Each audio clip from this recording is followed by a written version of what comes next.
वंदे मातरम। भारत को सबसे ज्यादा इज्जत दिलाने वाली बेटियां और कुछ ऐसे पहलवान लोग जिनने भारत के लिए पदक और पूरी दुनिया में इज्जत है, आज वो धरने पर बैठे हैं दिल्ली के जंतर मंतर में। मैं आसपास नहीं हूं, वरना जरूर पहुंचता। अब बात यह है कि मुद्दा क्या है। मुद्दा यह है कि कोई इनके राष्ट्रीय कमेटी के कोई अध्यक्ष हैं जिन पर महिलाओं के साथ कुछ अभद्रता का दुराचार के आरोप लगे हैं और उसकी एफआईआर नहीं हो रही है। ठीक है, तो जो प्रेसिडेंट है इस पूरी ऑर्गेनाइजेशन के, उसके ऊपर आरोप है और क्योंकि उस पर एफआईआर नहीं हुई इसलिए पूरे पहलवानों ने इकट्ठा करके, पहले भी जनवरी में एक चीज हुई थी, फिर शायद उसके लिए सांत्वना दे दी गई थी या जो भी वचन दे दिए गए थे।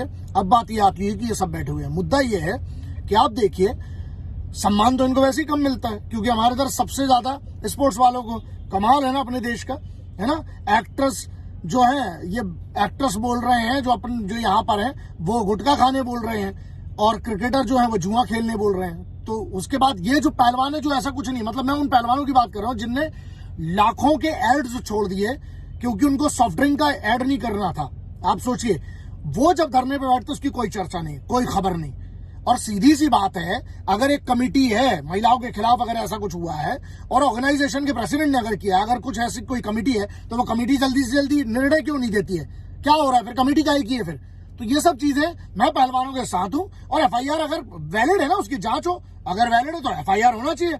अब ये है कि कोई बड़ा आदमी है, कोई बड़ा नेता, अच्छा तो यार कानून से अगर बड़े फिर सभी होने लगेंगे तो फिर भरोसा कैसे रहेगा? तो ये जरूरी है और केंद्र सरकार की ये बहुत बड़ी जिम्मेदारी है। मुझे लगता है केंद्र सरकार को इसमें बिल्कुल इंटरवीन करके बिल्कुल क्लियर करना चाहिए। क्योंकि आप खुद सोचिए, ये वो है जिनने तिरंगे को विदेश में सबसे ऊपर किया है। अब ये हमें देखना है कि हम इनका कितना साथ देते हैं। तो इसलिए केंद्र सरकार को, and whatever the concern departments and people are, they must intervene in this and they must bring it to a logical conclusion as soon as possible.